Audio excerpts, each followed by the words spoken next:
Chappy, thanks for the request, man. Thanks for accepting my request, big dog. You know you my dog, bro. Keep them videos going. He gone. He gone. He gone. Put this at the beginning of one of your videos, man. Big fan, little brother.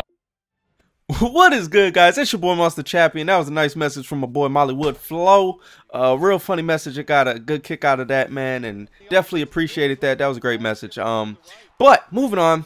Today, you guys have been asking me to use these Raiders a lot, and I'm going to go into that quite a bit. But right here, we're going to go ahead and get a user pick. But what I do want to point out on this play is that when I first clicked on, I got Owusu Ansah, but then I went ahead and clicked again to get Huff, which is the player that I really wanted to get the first time. So if you do get those deep lobs and you click on, and they don't give you the right guy, go ahead and click player, switch player again. Again, on the Xbox, that's going to be B, and on the PS3, that's going to be circle. Go ahead and hit that again to click on your player, and you know, go ahead and get the guy you want and make the play that you want as a user. This video here is going to be a mix of user tutorials. If you have not checked out those videos, checked out that series, be sure to go ahead and do that. I'm going to go ahead and leave an annotation somewhere on the screen so you can check out that series. But that series is basically to help you out with your user skills on both offense and defense and be able to make those plays that are necessary to take your game to the next level. Now, this game, I've got the Oakland Raiders. My opponent has the San Francisco 49ers, so you know it's going to be a rivalry game right here. San Fran definitely considered the best team on the game, especially after the last roster update. You know, the only other team that's pretty close to them is maybe the Packers, but, you know, for the money for Vegas, the two teams you're probably going to see, and the only two teams you're probably going to see is going to be the 49ers and the Packers. So, you know, it is what it is right there. They're a tough team. But this goes into my next thing is it's fear.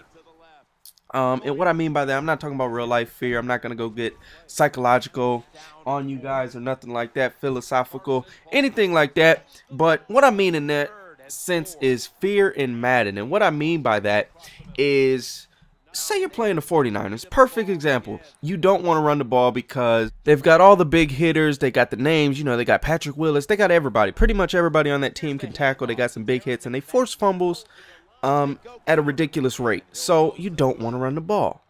And you have to not have that fear in you.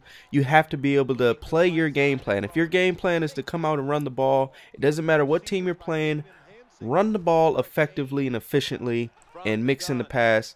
Now, on this play right here, we're going to showcase some more user skills. What we did there was we had two purple zones, buzz zones, whatever you want to call them, and we took the guy off the running back and put him in a buzz zone. So what I did was use it as safety, and then what I had to cover was the middle of the field. So we seen that running back on the angle route. We went ahead and cut back, and we were able to, you know, get him to make that pass, and then we were able to bait him into making it, and we were able to come down with an interception. So that's what my thought process was on that play, and that's what led to that interception. Now, again, back to fear, man. You can't fear nothing. If you've got a little running back, now this is not what I'm saying. I'm not saying get overconfident. I'm not saying get you know, be not smart with how you play. You know, if you're running with Vic or you got Reggie Bush or a little guy like that, definitely not saying run straight at Patrick Willis or Ray Lewis or, you know, one of those real big hitters. Definitely not saying that at all. But what I am saying is you still need to establish the ground game. You still need to mix it up. You still need to make them respect the run. And if they're not stopping the run, which was the case in this game, keep running. Don't just fear and live your game in fear. Don't play with fear, because if you play with fear, likely that's going to lead to you becoming more one-dimensional, easier to stop. And, you know, it's going to make it an easier day on your opponent. Right here, we just got way too aggressive with Huff. I didn't expect him to throw it at that point. And then right here, Randy Momo goes ahead and beats the press, so he gets that pass in there. So what we're going to do is drop a little max coverage right here. He has not ran the ball at all this game. You know, I think he ran a couple times, and he did have quite a bit of success with it. But, you know, for the most part, you know, he didn't run the ball enough. He should have ran the ball more, but he didn't. And, you know, we were able to capitalize on that. Again, you make them one-dimensional, and that's going to be a great day for you and your team. Right here, McFadden just goes beast mode, working very hard for those 4 yards. In this game, man, I could just tell by the way McFadden was flowing, man, it was It's poetic justice.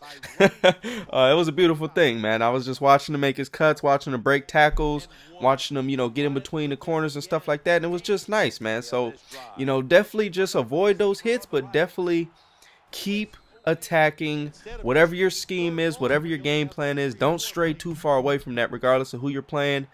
At the same time, stay smart. Again, you don't want to be taking big hits unnecessarily. If you've got a wide receiver, go ahead and slide. If you got a little back, you can go ahead and hit the dive button as you're getting hit.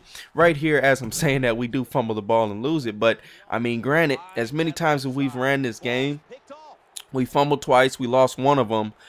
I'll take the benefit. As you guys are going to see at the end, the post-game stats, it's all going to be worth it. And just because you lose a fumble does not mean you should just avoid running or doing whatever you were doing. Because let's say you move down the field, all the way down the field, and you keep moving down the field and it's working and everything's going good, and then you just get you get stripped or you get hit on the same play that's got you all the way down the field one time, and they recover a fumble. That does not mean that the play you were running is not working. That does not mean you should stop running that play. Just got to be a little bit more careful with it, maybe space it out a little bit.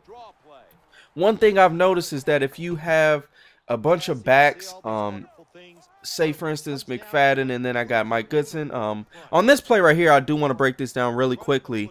This is basically the user catch tutorial, the defensive user skills, whatever you want to call that series, the user skills series.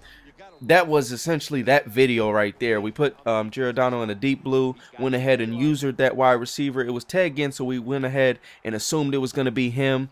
That's going to go on a streak. Usually they're going to send their fastest guy on a streak, so whoever their speedster is, go ahead and look for him. Right here, DMC takes it 85 yards, 84 yards, and we go ahead and lay it down since the game is over. But again, with that being said, I hope you guys enjoyed this video.